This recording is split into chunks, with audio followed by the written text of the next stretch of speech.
This is Moneyline Mania with Chaz and the crew. Mr. Chaz, what's going on, buddy? Well, it's not 4:20 right now, but it's going to be 4:20 somewhere in about 20 minutes. I'll find out while we're doing this. We're teaching people not only about sports betting and cannabis, but physical geography and where those different timelines. It's amazing. You fly around the world, how the time changes like that. It does. Everything flies by as life, as rain, as snow. Everything flies by. And Mr. Worldwide West, what's going on, buddy? Not too much. You know, I had a baby a couple weeks ago, getting ready for football season. Congratulations. Thank you. It's been a wild ride. I'm actually responsible for a human. A lot of crying, a lot of food, and a lot of Speedy being your babysitter. What about that? Could you imagine Speedy being a babysitter? Speedy, anytime you want to come to KC, I got Chiefs tickets waiting for you and a crying baby that is desperately in need of a bottle. Just think what your son's sports trivia knowledge would be like if Speedy watched him for a weekend. Oh, God, please. Well, he's going to learn. Week 0, we're giving it a go. 9 a.m., cocktail in hand. Mom's even leaving town. And I'm going to teach this kid how to football. We're going to start with week 0. Look at that. I mean, eventually, he'll be about 10 years old, and he'll be a pro at sports betting. Then he'll be a real winner. And then you don't even have to worry about making the bets. He'll make the bets, and you pull out the money, buddy. Passive income. No doubt about that, and that's a good way to have passive income. From your kids. Well, I will say this. Since you guys have started with us, you guys are a little bit over 80% on your picks. A couple of weeks ago, I think you were 15-3 or something. I will interject at this point only to say that if you don't believe that, you can go to my Vegas Insider page where I recently finished 18-3 in 21 articles. 18-3 West makes you a couple bucks, doesn't it? 18-3 makes you a couple bucks if you're bankroll managing. And, there's a lot of people that they want to laugh at the CFL. I think football in the summertime is fantastic. Football by the pool, as you like to do it in San Diego, it is great. And if you're making money, it's a great sport to me. I will bet on Arrow against Speedy in a coin flip if I have leverage and odds. I caught CFL at a wedding. I told Wes this story on Wake and Bake. Yeah, I was at a wedding, and they had their wedding on Saturday night in the summer. That's not unheard of. But I had already hit the first 2 teams in a 4-teamer, and I was trying to watch the second half of the game, and everybody on the dance floor. I don't want to get on the dance floor. I held my chest a little, and I said, I better sit down. And I had the phone on my lap. Well, that's because Chaz is looking for those hamburgers. But why don't we get into your picks as we do this every single week? Moneyline Mania. And if anybody hasn't listened to this segment of the show, what we do is we go around with all the different handicappers on this segment, and they pick a certain amount of games, usually 3 to 4 games, and they go through it, and they give you opportunities to make bets on their choices, either handicap picks or pick through parlays and all that other stuff. So why don't we go? We'll go with Chaz. We'll go with you first. I'm looking at what I can give out as winners because last week we were 3-1, and 3-1 has got to be 3-1 before you can be 18-3. One of the things we talk about is how you got to put the effort in, right? Blackhawk West, the handicap, you got to put the effort in. You got to look at the games because you don't know. There's a few that you can tail what you did last week. But remember, anytime you're tailing what you did on a previous game, even if it's baseball, sure, it's the same teams, but pitchers change. And now the one thing about the CFL they have that the NFL doesn't have is they'll play you this Saturday and they'll play again the same 2 teams at the other place next Saturday. They do those like college football does, a home and away series. The CFL does it back-to-back weekends. I looked at the NFL games starting with Dallas at the Chargers because that is 10 o'clock Eastern. And then we got Philly at Cleveland on Sunday. Sunday night, Cincinnati at the Giants. What's the Spanish? Los Gigantes? Is that how they call them? And then Baltimore at Arizona. We're going to talk about Baltimore for sure. And then Atlanta at the Jets. So, wow, of the 5 games that are left to talk about in NFL preseason, 2 of the New York teams are in it. But people say, what do they say when you hear I'm betting NFL preseason? Derelicts. Blackhawk West. Am I off base at all? Well, Speedy's a derelict, that's for sure. That's what they'll say to you. But the bottom line is, we've got data here that goes back to 2012. Every single point spread, every single result for every single first quarter, first half, second half game It's just a powerful tool. So let's look at that first game, Dallas at the Chargers. Now, who's playing? Who's starting? How many all that stuff that goes into preseason handicapping, it really is important if you're betting, the first quarter. And Mo from the Mo Radio Show does that. He's really good at saying, hey, and I know this team's going to give this guy 3 series. And so that's most of the first quarter, so I'm going to bet that team.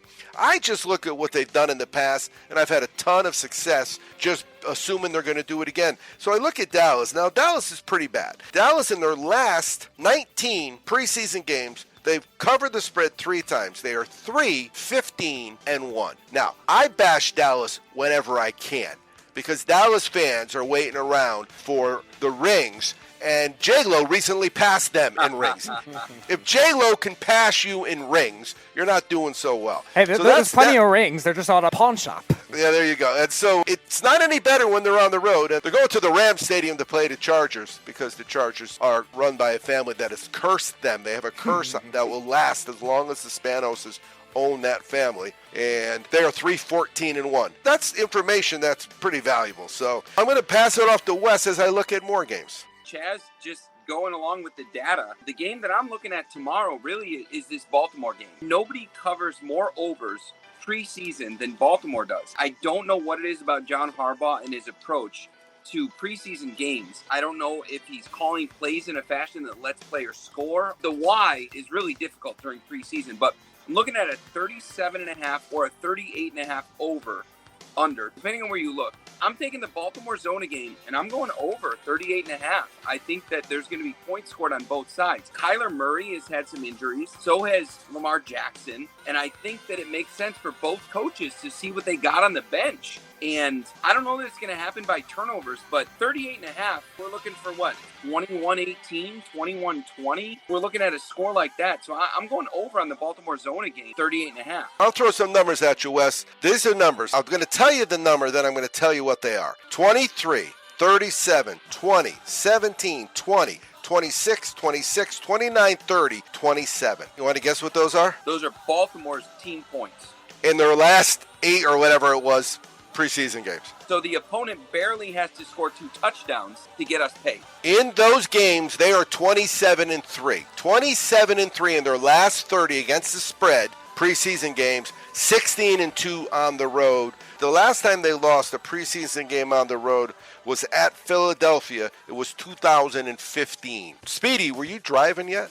2015, no. He wasn't even wearing underwear that time. Yes, I was. No, he was wearing underwear. They just had snaps on the side. He was still wearing diapers. So all that being said, with Baltimore, they're getting 5 points. They're getting 5 points. So the play is +5 Baltimore. And I like a little bit of half unit, quarter unit on the over. That feels good to me.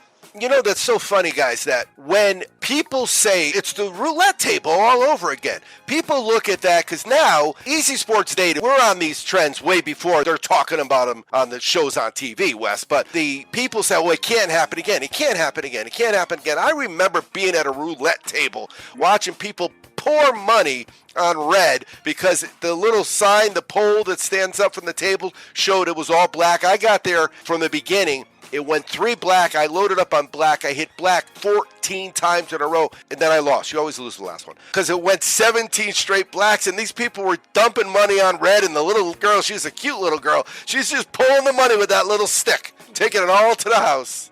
You're going to be right more than you're going to be wrong. So Baltimore +5, that's the play. The other one that I like, I'm going to jump ahead to next week because we got college football around the corner. And week 0 has become a really cool tradition the last few years.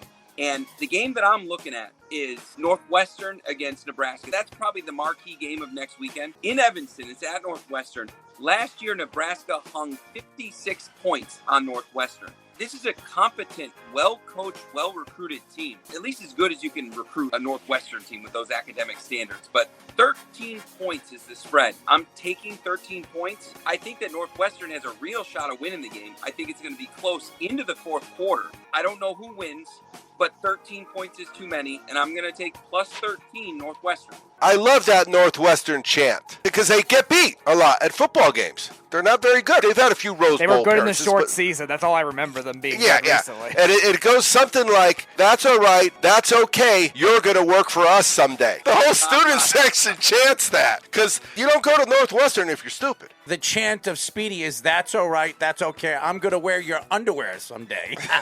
Well, you know, if she's a supermodel, I got no problem with that chant. She would have a problem in that case. Could you imagine Speedy wearing lingerie? I can, and the problem is you can't unsee that. So thanks, Errol. Appreciate it. Yeah. Thanks, I cannot imagine it. I got to change glasses or something. Like, how Here's I'm trying to figure out what color these underwear would be. Yellow. Would, gloss? Would there be lace?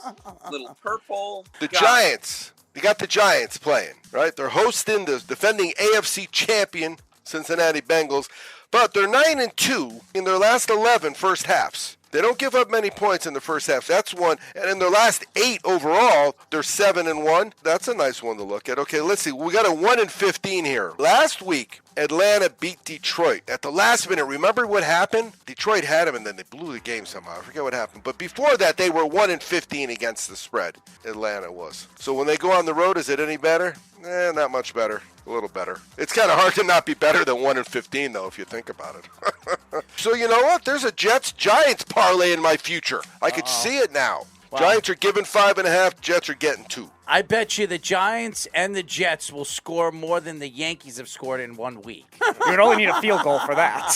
Yeah, even though I will say... Be making jokes, cracking jokes. I will say, because we were talking with John from GMF Sports the day they were down big and they came back and they won with a walk-off grand slam. That was one of the most exciting baseball things that I've watched in a long, long time because I was involved from the very beginning of the game. It was a pretty wild way for a baseball game. Yeah, and ever since then they haven't won, so figure that one out. No, I've been betting under on their games because they're just not scoring any runs. Well, They had 9 games. They scored 7 runs or something. If you look at it, the Yankees have no DJ LeMahieu, no Giancarlo Stanton. The middle of their lineup is completely putrid besides Aaron Judge. So they need these guys back, and they need to figure something out with that bullpen. That bullpen has been horrible since the All-Star break. The Jets is Monday night, by the way, so that'll be good. I got a Monday parlay. I always like those because it gives you something to live for Monday. Monday's a grind for most of us, so I like to have something to look for. And then the week 0, Wes, when you look at those games, are there any where the points just don't seem high enough? Like UConn, remember UConn used to get beat by 50. Utah State's a good program. They got to go to Utah State and play in the mountains, and they're only getting 27. Utah State, they're typically high-powered offense. They've been just blowing through quarterbacks the last couple of years. I have a hard time laying 27.5 points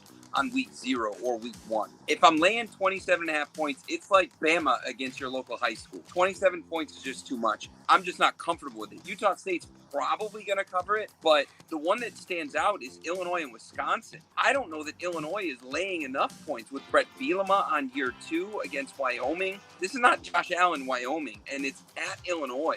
And so that one looks like a really good number. The other one that seems really weird to me, I'm looking at Nevada and New Mexico State. Nevada has got a high-powered offense, too, and 9 points. That one doesn't seem like enough either. I don't understand where New Mexico State is getting the respect to even be single digits against Nevada. Yeah, New Mexico State, they've had some seasons where betting against them was just easy money. It just really was. And that's the thing we're going to talk about because we're going forward now. It'll be talking late college football on here. And NFL, right? Pretty much for the next 3 months. And those late games are going to be the Pac-12 games, the West Coast games. And there's a lot of people that don't stay awake for those. Not me. I watch every single minute of those games. By that point in the day, I'm on my, 12th, 13th hour, as Blackhawk West mentioned, because college football does start so early. And then I'm usually also kicked out of the main room. I lose the TV rights after about 8 or 9 hours of college football on a Saturday because I'm married, and that's what happens. Sounds like fun. College football Saturday, man, if I could have it every day, I'd be in heaven. That would be, I died and went to heaven because every single day is Saturday college football. All year long. That's where I'm at, too. You like your wine, you like your water, and you like your college football. There you go, baby.